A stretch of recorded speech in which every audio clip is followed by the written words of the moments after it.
परीक्षा winner education platform पर आपका स्वागत है। इस वीडियो में हम डिस्कस करेंगे current affairs of 20th August 2020 and this lecture is presented by Sachin Kumar. Start करते हैं वेरी फर्स्ट क्वेश्चन से। फर्स्ट क्वेश्चन है हमारे पास, आईपीएल 2020 को कौन सी कंपनी स्पॉन्सर करेगी? यानी क्या वो बजाज फाइनेंस होगी, ड्रीम 11 होगी, सेल होगी या एचसीएल होगी?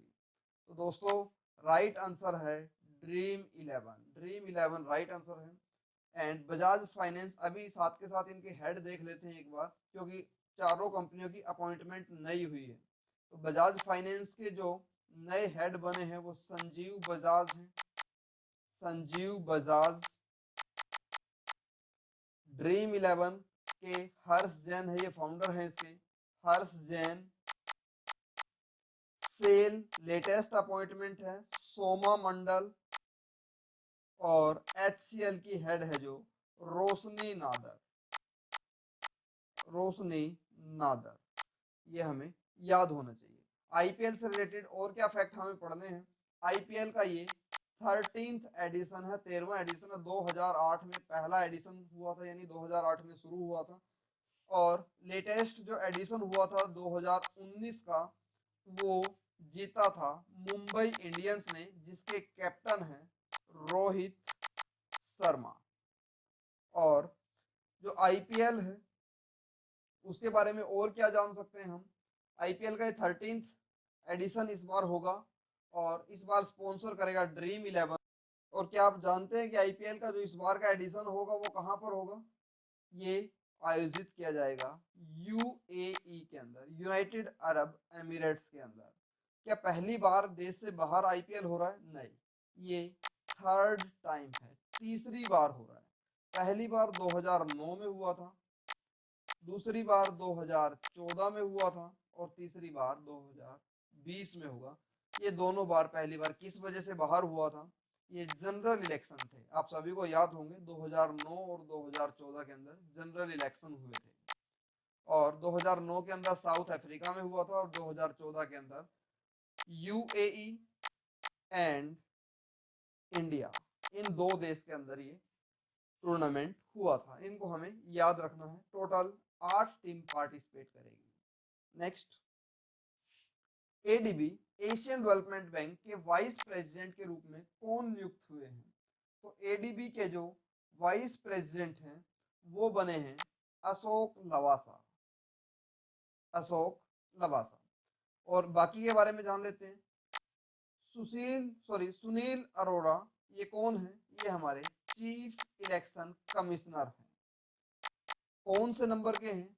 23वें चीफ इलेक्शन कमिश्नर हैं। अशोक लवासा ये भी इलेक्शन कमिश्नर थे। सुशील चंद्रा ये भी इलेक्शन कमिश्नर हैं। यानी कि हमारे देश के अंदर जो सेंट्रल इलेक्शन कमीशन होता है उसके अंदर 3 इलेक्शन कमिश्नर होते हैं। फर्स्ट सुनील अरोड़ा जो कि चीफ इलेक्शन कमिश्नर है, सेकंड अशोक लवासा, थर्ड है सुशील चंद्रा, ये हमें याद रखना है। और थर्ड है, लास्ट है जी प्रदीप कुमार जोशी, ये यूपीएससी के चेयरमैन बने हैं, यूनियन पब्लिक सर्विस कमीशन, लोक सेवा आयोग के अध्यक्ष बने हैं ये। और एडीबी से रिलेटेड फैक्ट और क्या जान सकते हैं? एडीबी के अंदर टोटल 68 देश मेंबर हैं और 68वां जो देश बना है, मेंबर है, वो काफी नया सा नाम है। ये एक आइलैंड है, NIUE, ये देश मेंबर बना है और इसकी जो कैपिटल है वो है अलोफी।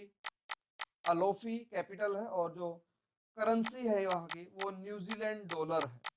न्यूजीलैंड डॉलर है। और इसके बारे में एक इंटरेस्टिंग फैक्ट बताता हूँ आपको कि इसकी जो पॉपुलेशन है वो 1700 से भी कम है, यानी कि 1600 कुछ है, ये एग्जैक्ट नहीं हमें याद भी नहीं रखना। खैर, और इसके बारे में और क्या जान सकते हैं? मनीला के अंदर इसका हेडक्वार्टर है। मनीला कहाँ पर है? ये फिलीपींस की कैपिटल है। और इसके हेड कौन है? हेड हमें इसको याद रखना है मैसेट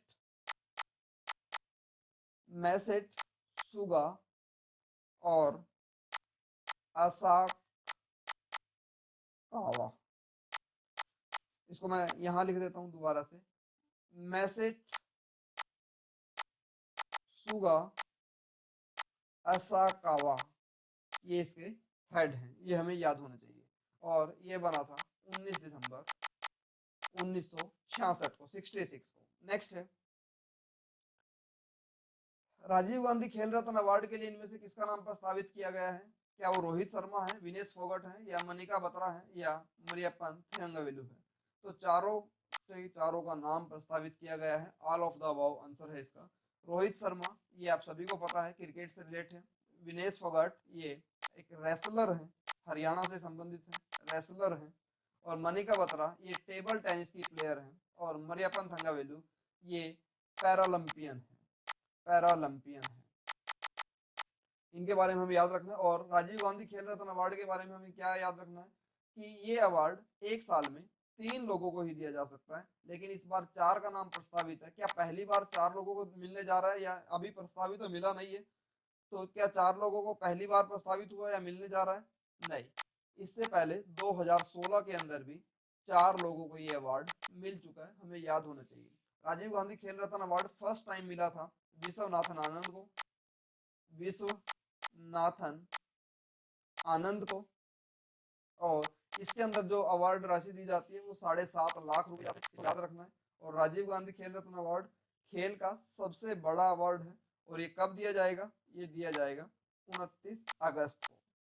ये किस खुशी में 29 अगस्त को दिया जाता है? तो याद रखना दोस्तों, ये बर्थडे होता है ध्यानचंद का, यानी हॉकी का जादूगर जिनको हम बोलते थे, उनका बर्थडे होता है। उस दिन हम स्पोर्ट्स डे के रूप में भी सेलिब्रेट करते हैं, नेशनल स्पोर्ट्स डे, यानी 29 अगस्त का दिन। इस दिन राजीव गांधी या कोई भी खेल से रिलेटेड अवार्ड दिए जाते हैं राष्ट्रपति जी के द्वारा, वो सारे के सारे 29 अगस्त को दिए जाते हैं। ये हमें याद होना चाहिए। नेक्स्ट है Delhi Meerut rapid transit system, यानी रेल कॉरिडोर बिछाया जा रहा है। तो इसके लिए एडीबी फंडिंग कर रहा है। एडीबी ने कितने रुपए का लोन दिया है? तो इसके लिए लोन दिया है $1 बिलियन का। और एडीबी से रिलेटेड फैक्ट अभी अभी हमने डिस्कस किए कि यहाँ के हेड कौन है? मैसेट सुगा असाकावा, ये एडीबी के चेयरमैन है। और अभी अभी ये खैर रिपीट नहीं करेंगे, 68 मेंबर देश है और ये न्यू इसके लेटेस्ट मेंबर है और ऑल ऑफ की कैपिटल है। और ये सभी फैक्ट्स आपको पता है। नेक्स्ट है जी इब्राहिम बौबाकार कीता, ये किस देश के राष्ट्रपति पद से इन्होंने रिजाइन किया है? तो इन्होंने रिजाइन किया है माली के राष्ट्रपति पद से। तो माली की जो कैपिटल है वो है बामाका। माली की कैपिटल है बामाका। और माली की जो करेंसी है वो है फ्रैंक। तो एक इंटरेस्टिंग वे बताता हूं आपको याद करने का, कभी नहीं भूलेंगे कि माली की कैपिटल क्या है। देखो, बामाका जो है ये किससे मिलता जुलता है? ये याद करने का तरीका है, इसको हमेशा के लिए याद रहेगा, धमाका से। और धमाके कहाँ होते? जिस देश की हालत माली होती है, यानी खराब हालत होती है, उस देश के अंदर ज्यादा धमाके होते हैं। जैसे पाकिस्तान की माली हालत है तो वहां धमाके होते हैं। तो माली जो देश है, इसको धमाके से हम बमाका रिलेट कर सकते हैं। माली, भमाका और फ्रैंक यहाँ की करेंसी है, कभी नहीं भूलेंगे अब आप। बेलारूस के हेड है अलेक्जेंडर लुकाशेंको। और यहाँ की जो कैपिटल है वो है मिन्स्क। और करेंसी है यहाँ की रूबल। पेरू के हेड कौन है? पेरू के हेड है वाल्टर रुइज। और पेरू की जो कैपिटल है वो है लीमा एंड करेंसी है सोल। ये चारों के चारों मैं क्यों लिख के लाया हूँ? क्योंकि चारों अभी न्यूज में थे। बेलारूस के जो हेड है ये 6 बार यहाँ के हेड बन चुके हैं। और पेरू के जो हेड है वाल्टर रुइज, ये अभी लेटेस्ट अपॉइंट हुए। लेबनान के जो प्रेसिडेंट है इन्होंने इस्तीफा दिया है अभी, ये कौन है? ये है हसन दियाब। इन्होंने इस्तीफा दिया है, किस वजह से दिया है? अभी ब्लास्ट हुआ था, अगर आपने न्यूज देखी हो पिछले दिनों, ब्लास्ट हुआ था। उस ब्लास्ट बहुत बड़े लेवल पे ब्लास्ट हुआ था अमोनियम नाइट्रेट में, और उसकी वजह से वहां विद्रोह हो रहा था। तो उस दबाव में आकर के इन्होंने वहां अपना पद छोड़ा है, रिजाइन किया है। और अभी जो ब्लास्ट हुआ था वो अमोनियम नाइट्रेट, और जिसका केमिकल फॉर्मूला है NH4NO3।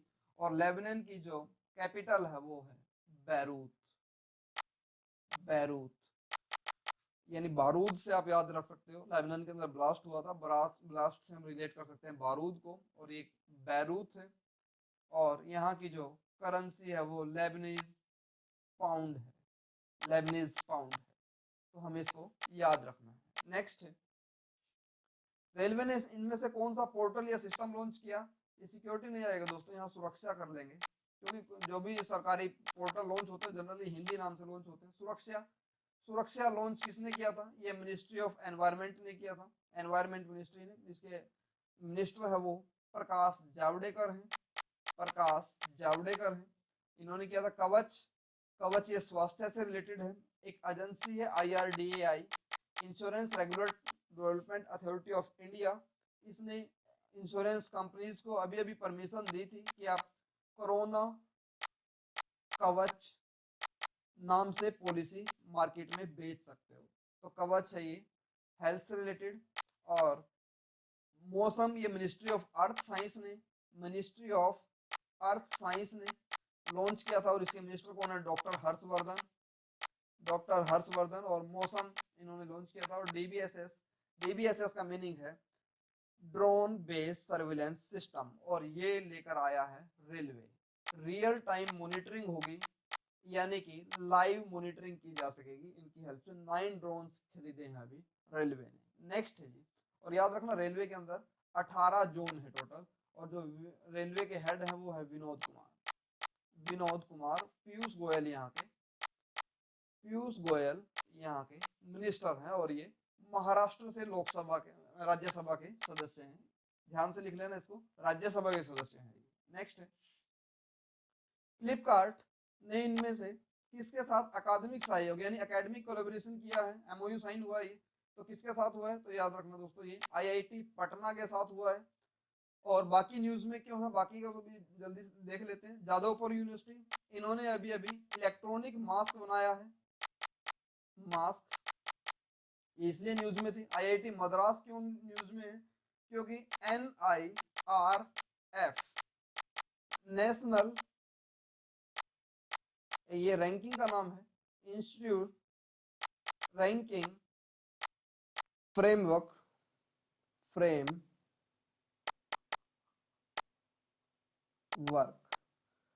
इसके अकॉर्डिंग जो रैंकिंग आई है वो IIT मद्रास टॉप पर है, फर्स्ट पोजीशन पर IIT मद्रास है, सेकंड पर है IIT दिल्ली, और थर्ड पर है IIT बॉम्बे। जो इस रैंकिंग के according, national institutional ranking framework के according, first IIT Madras, IIT Delhi and third है IIT बॉम्बे। और एक रैंकिंग और निकली है अभी अभी, उसको हमने क्या बोला है? ARIIA, काफी हाई लेवल करंट अफेयर्स। देखो अभी यहाँ IIT से रिलेटेड बस इतना बता करके आगे बढ़ा जा सकता था। 23 IIT है देश के अंदर, और ये फ्लिपकार्ट ने इसके साथ MOU साइन किया IIT पटना के साथ। दोस्तों काफ़ी मेहनत लगती है वीडियो को लेकर आने में, तो वीडियो को लाइक किए बगैर बिल्कुल मत जाना। दोबारा से वीडियो पर आते हैं। ARIIA, तो इसका मीनिंग क्या है? Atal ranking of institutional innovation achievement. फिर से बोल देता हूँ, Atal ranking on institutional innovation achievement. तो इसके अकॉर्डिंग सबसे फर्स्ट पोजीशन जो आई है वो आई IIT मद्रास फर्स्ट पे है, सेकंड पे है IIT बॉम्बे, एंड थर्ड पे है IIT दिल्ली। यानी मद्रास तो दोनों में ही टॉप पे है, बस सेकंड एंड थर्ड इंटरचेंज हुए हैं। NIRF के अंदर IIT दिल्ली सेकंड पे है, यहाँ IIT बॉम्बे सेकंड पे है। नेक्स्ट है जी, और याद रखना फ्लिपकार्ट कंपनी के जो हेड हैं वो कल्याण कृष्ण मूर्ति हैं, और बेंगलुरु बेस्ड कंपनी है, जो अभी वॉलमार्ट के अंदर है, लेकिन इनकी स्थापना की थी स्टार्टिंग में इसने सचिन बंसल एंड बिन्नी बंसल ने। ये सारे फैक्ट्स हमें याद होने चाहिए। और फ्लिपकार्ट ने अभी अभी उत्तर प्रदेश सरकार के साथ भी कोलैबोरेशन किया है, MOU साइन किया है, किसके लिए? ODOP, one district one product. ये सारे फैक्ट्स आपको याद हो। नेक्स्ट, जन बचत खाता किस पेमेंट बैंक के द्वारा शुरू किया गया? तो Paytm payment, Airtel payment, India post payment या फिनो पेमेंट, किसके द्वारा शुरू किया गया है ये? तो ये शुरू किया गया है अपना फिनो पेमेंट बैंक के द्वारा। तो फिनो पेमेंट बैंक के जो हेड है वो है ऋषि गुप्ता, ऋषि गुप्ता। और इसका हेडक्वार्टर कहाँ पर है दोस्तों? मुंबई शहर के अंदर है। इंडिया पोस्ट पेमेंट बैंक, इसका हेडक्वार्टर कहाँ पर है? नई दिल्ली के अंदर। नई दिल्ली के अंदर इसका हेडक्वार्टर। और इसके हेड कौन है आईपीपीबी के? इसके हेड हैं सुरेश सेठी। सुरेश सेठी। एयरटेल पेमेंट बैंक के हेड कौन है? याद रखना, अनुब्राता विश्वास इसके हेड हैं। और इसका हेडक्वार्टर भी नई दिल्ली के अंदर ही है। और पेटीएम पेमेंट बैंक, इसका हेडक्वार्टर है नोएडा शहर के अंदर। और पेटीएम पेमेंट बैंक के जो हेड हैं वो हैं सतीश कुमार गुप्ता। सतीश कुमार गुप्ता। और याद रखना, जो पेमेंट बैंक होते हैं ये मैक्सिमम 1 लाख रुपए तक का डिपॉजिट ले सकते हैं पर कस्टमर। और ये क्रेडिट कार्ड इनको इशू करने की परमिशन नहीं होती। एटीएम कार्ड इशू कर सकते हैं और करंट अकाउंट और सेविंग अकाउंट बोथ ये दे सकते हैं कस्टमर को। नेक्स्ट है जी, विश्व मानवता दिवस कब मनाया गया? वर्ल्ड ह्यूमैनिटेरियन डे 19 अगस्त को मनाया गया था। इसको हमें याद रखना है। एक बार हम स्टार्टिंग से डिस्कस कर लेते हैं, कौन कौन से डे अभी तक हमने डिस्कस किए हैं पढ़ लेंगे। फर्स्ट है जी, पहला है 1 तारीख को कौन सा दिन सेलिब्रेट किया था? ये है Muslim women right day. Muslim women right day. उसके बाद 3 तारीख को हमने कौन सा डे सेलिब्रेट किया था? World Sanskrit day. देन 6 को हिरोशिमा डे। और हिरोशिमा डे क्यों सेलिब्रेट करते हैं? जापान के हिरोशिमा शहर पर बम गिराया था अमेरिका ने, इसीलिए। और कौन सा बम गिराया था कई बार पूछा जाता है? Little boy. उसके बाद 7 तारीख को हम नेशनल हैंडलूम डे, हथकरघा दिवस सेलिब्रेट करते हैं, ये स्वदेशी मूवमेंट की याद में। और 8 तारीख को जो हम सेलिब्रेट करते हैं वो क्विट इंडिया जो मूवमेंट है, भारत छोड़ो आंदोलन, इंडिया मूवमेंट, इसकी 78th एनिवर्सरी इस बार बनाई है। और 9 तारीख को जो 9 तारीख को जो दिन सेलिब्रेट करते हैं वो नागासाकी डे, क्योंकि 6 तारीख को हिरोशिमा शहर पर बम गिराया था और 9 तारीख को नागासाकी शहर पर बम गिराया था अमेरिका ने, जापान के। और यहाँ कौन सा बम गिराया था? Fat boy. इनका हमें याद होना चाहिए। देन 10 तारीख को वर्ल्ड फ्यूल डे या बायोफ्यूल डे और लोयन डे भी इसी दिन सेलिब्रेट किया जाता है। देन उसके बाद 12 तारीख को वर्ल्ड एलिफेंट डे सेलिब्रेट करते हैं। उसके बाद 14 तारीख को world organ donation day celebrate करते हैं, विश्व अंगदान दिवस। और यही 27 नवंबर को हम national world donor day celebrate करते हैं। और 19 तारीख को अभी हमने डिस्कस किया वर्ल्ड ह्यूमैनिटेरियन डे, विश्व मानवता दिवस। तो हमने कंप्लीट रिवाइज किए। आप 1 से 2 बार इनको सुनेंगे तो आपको टिप्स पे याद हो जाएंगे। नेक्स्ट है, ब्रिटेन ने भारत को कितने पाउंड की इनोवेशन चैलेंज, यानी कि इनोवेशन बोलते हैं नवाचार को, जो क्रिएशन के लिए, रिसर्च के लिए फंड जारी करते हैं वो, तो ये कितने मिलियन डॉलर का है या कितने मिलियन पाउंड का है? तो 3 मिलियन पाउंड का है ये हमें याद रखना है। नेक्स्ट है जी, AIFF यानी ऑल इंडिया फुटबॉल फेडरेशन ने साई का मतलब क्या होता है? स्पोर्ट्स अथॉरिटी ऑफ इंडिया के साथ मिलकर कौन सा कोचिंग प्लेटफॉर्म लॉन्च किया है? तो ये क्या ई पाठशाला है, सुरक्षा है, कवच है या येलो चेन है? तो इसका आंसर बनेगा ई पाठशाला। और सुरक्षा अभी हमने डिस्कस किया था, एनवायरनमेंट मिनिस्ट्री ने लॉन्च किया है। कवच ये हेल्थ मिनिस्ट्री ने लॉन्च किया है। और ये येलो चेन ये एक ई कॉमर्स प्लेटफॉर्म है जो नागालैंड की सरकार ने अपनी जनता के लिए, ताकि लोग वहाँ सर्विस प्रोवाइड कर सकें और अपने प्रोडक्ट्स की ऑनलाइन सेलिंग कर सकें। तो इसके लिए yellow chain e commerce platform जारी हुआ है। नेक्स्ट, सौर्य केजीसी कार्ड किस बैंक के द्वारा जारी किया गया? तो ICICI bank, HDFC bank, IDFC bank या इनमें से कोई नहीं। तो आंसर बनेगा एचडीएफसी बैंक। एचडीएफसी बैंक के जो हेड हैं वो हैं शशिधर जगदीशन, शशिधर जगदीशन। अभी बिल्कुल रिसेंटली अपॉइंट हुए हैं ये शशिधर जगदीशन, इनसे पहले आदित्य पुरी होते थे। और इनके अलावा आईसीआईसीआई बैंक के हेड कौन है? ये हैं जी संदीप बख्शी। और आईडीएफसी बैंक के वी वैद्यनाथन। और आईसीआईसीआई बैंक का हेडक्वार्टर मुंबई में है, एचडीएफसी बैंक का हेडक्वार्टर मुंबई में है और आईडीएफसी बैंक का भी हेडक्वार्टर मुंबई शहर के अंदर है। हमें इनको याद रखना है। और ये शौर्य केजीसी कार्ड क्या होता है? इसके तहत क्या होगा, जो सशस्त्र बल के जवान हैं या जो अर्धसैनिक जो भी जवान हैं उनके लिए एक कार्ड लॉन्च किया जाएगा।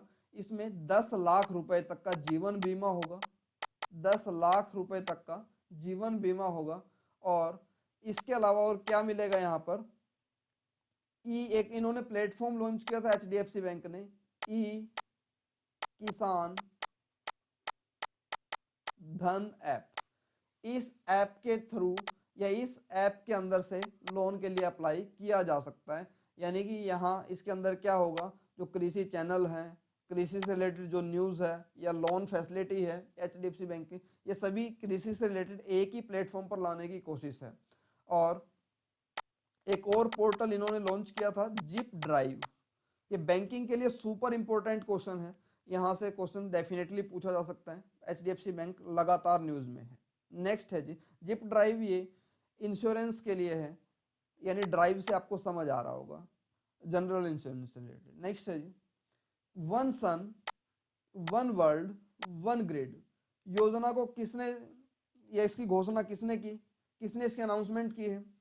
इसकी अनाउंसमेंट की है हमारे प्रधानमंत्री नरेंद्र मोदी जी ने। और आर के सिंह कौन है? ये रिन्यूएबल एनर्जी मिनिस्टर हैं, रिन्यूएबल एनर्जी मिनिस्टर हैं। Rakesh Asthana latest recently appoint हुए अभी, ये बीएसएफ के हेड बने। और अश्वनी कुमार तिवारी ये हेड बने हैं एफएसएसएआई यानी food safety and standard authority of India के हेड बने। और रिन्यूएबल एनर्जी से रिलेटेड जो हमारा टारगेट है वो 175 गीगावाट का है। इसके अंदर क्या होगा, 100 गीगावाट जो है वो सोलर एनर्जी से जनरेट किया जाएगा, 60 गीगावाट ये विंड से, हवा से, उसके बाद 10 गीगावाट ये बायोफ्यूल से और 5 गीगावाट ये हाइड्रो पावर प्रोजेक्ट से यानी कि जल से। तो 175 का टारगेट, ये कब तक का है? 2022 में हम इतनी एनर्जी जनरेट कर रहे होंगे, रिन्यूएबल एनर्जी। नेक्स्ट है रसल किर्च, इनका निधन हो गया। ये किस फील्ड से रिलेट करते हैं? क्या ये एक राजनेता हैं, साइंटिस्ट हैं, आर्ट से रिलेटेड हैं या स्पोर्ट्समैन हैं? तो ये एक महान साइंटिस्ट थे। बार बार हम एक वर्ड सुनते हैं पिक्सल, तो पिक्सल की खोज इन्होंने ही की थी कि इतने मेगापिक्सल, इतना मेगापिक्सल जो अब हम बार बार ये वर्ड यूज करते हैं, ये खोज इन्होंने ही की थी। और ये किस देश से हैं? यूएस से हैं। दोस्तों मुझे लगता है आपने वीडियो को खूब एंजॉय किया होगा, काफ़ी नॉलेजेबल वीडियो है और काफ़ी मेहनत से बनाया गया वीडियो है। तो मैं उम्मीद करूँगा या मैं उम्मीद कर सकता हूँ कि आप में से कोई भी वीडियो को बिना लाइक किए नहीं जाएंगे। वीडियो को लाइक करिए, चैनल को सब्सक्राइब करिए और घर पर रहिए, सुरक्षित रहिए। धन्यवाद।